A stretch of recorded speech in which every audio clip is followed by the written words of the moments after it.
Assalamu alaikum dear students, I hope you are fine and enjoying your life as well।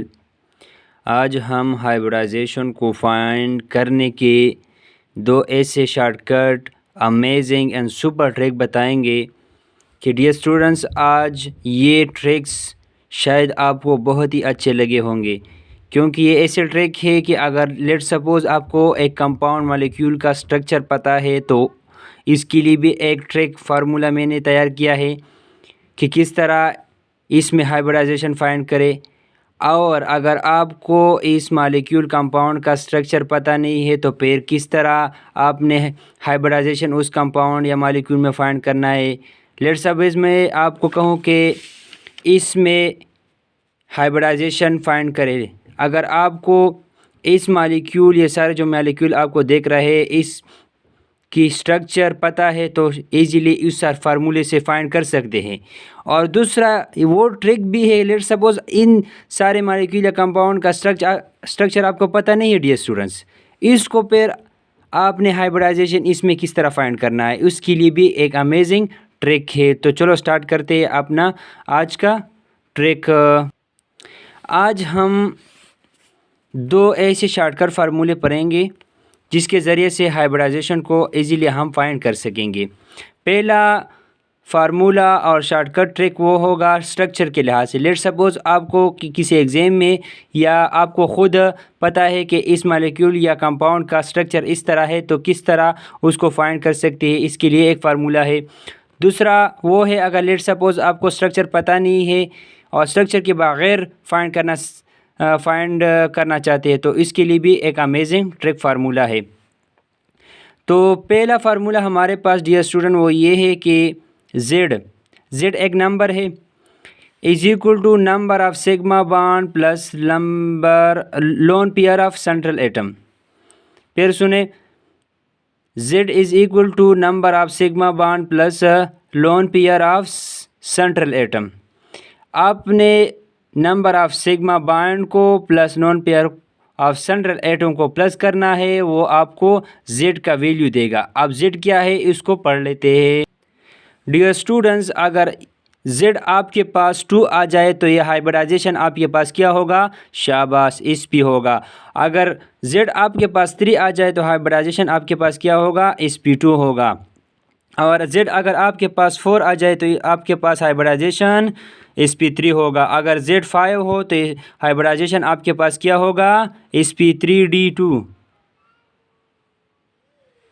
अगर z आपके पास क्या हो 5 हो तो आपके पास हाइब्रिडाइजेशन क्या होगा, शाबाश sp3d। और अगर z आपके पास 6 हो तो हाइब्रिडाइजेशन आपके पास क्या होगा, शाबाश sp3d2। तो चलो स्टार्ट करते हैं इस फार्मूले को, इस सुपर ट्रिक को कंपाउंड मॉलिक्यूल पर अप्लाई करते हैं। आपके पास फर्स्ट एग्जांपल है SO3। SO3 का स्ट्रक्चर इस तरह है। अगर इस स्ट्रक्चर में आप देखते हैं तो इसमें कितने सिग्मा बॉन्ड है, एक सिग्मा बॉन्ड, दूसरा सिग्मा बॉन्ड और तीसरा sigma bond. All single bond और सिग्मा बॉन्ड, याद रखिए जो सिंगल बॉन्ड होते हैं वो सिग्मा बॉन्ड होते हैं, इसके अलावा जो भी है वो पाई बॉन्ड होते हैं। तो इसमें आपके पास कितने सिग्मा बॉन्ड है, 3, तो 3। और आपके पास लोन पेयर है, नो लोन पेयर, तो आपके पास z की वैल्यू 3 आ गई, शाबाश। जब z की वैल्यू 3 आती है तो आपके पास हाइब्रिडाइजेशन क्या होती है, शाबाश sp2 हाइब्रिडाइजेशन आती है। और sp2 हाइब्रिडाइजेशन की ज्योमेट्री क्या होगी, शाबाश ट्राइगोनल प्लेनर होगी।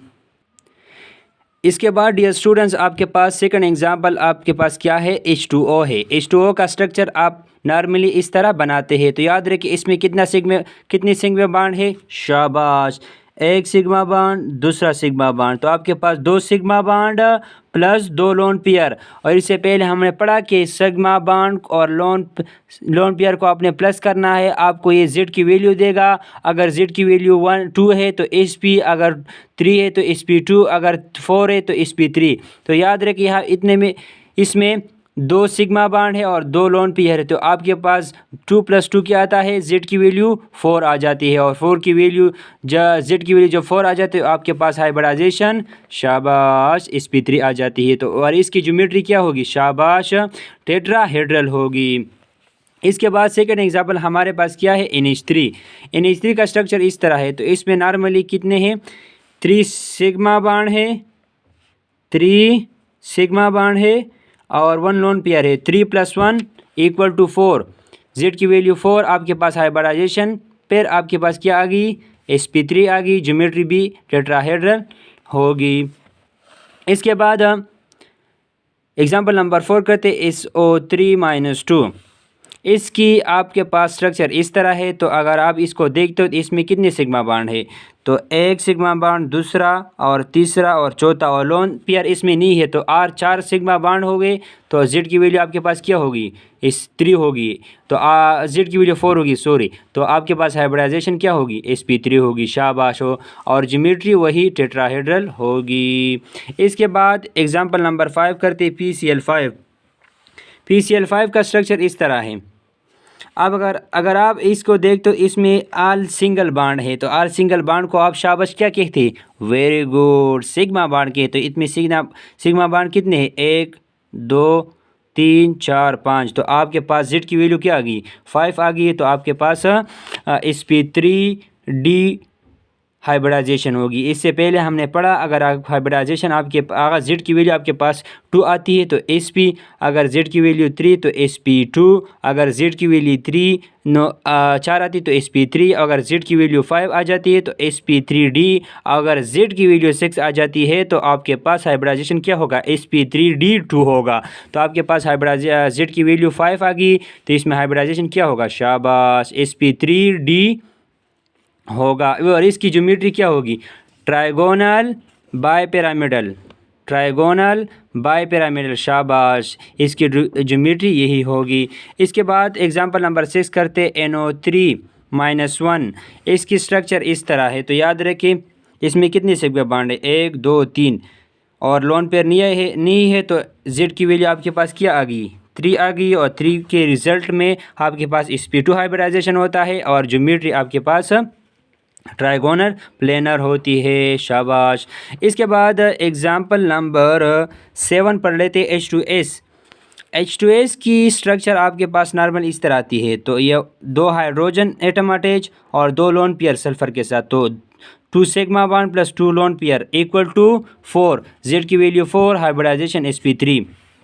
इस तरह और भी एग्जांपल आपको मैं कराता हूं क्योंकि ये आपको बहुत ही स्ट्रॉन्ग हो जाए। हाइब्रिडाइजेशन का जो टॉपिक है ये हर एग्ज़ाम में इससे सवाल आते हैं।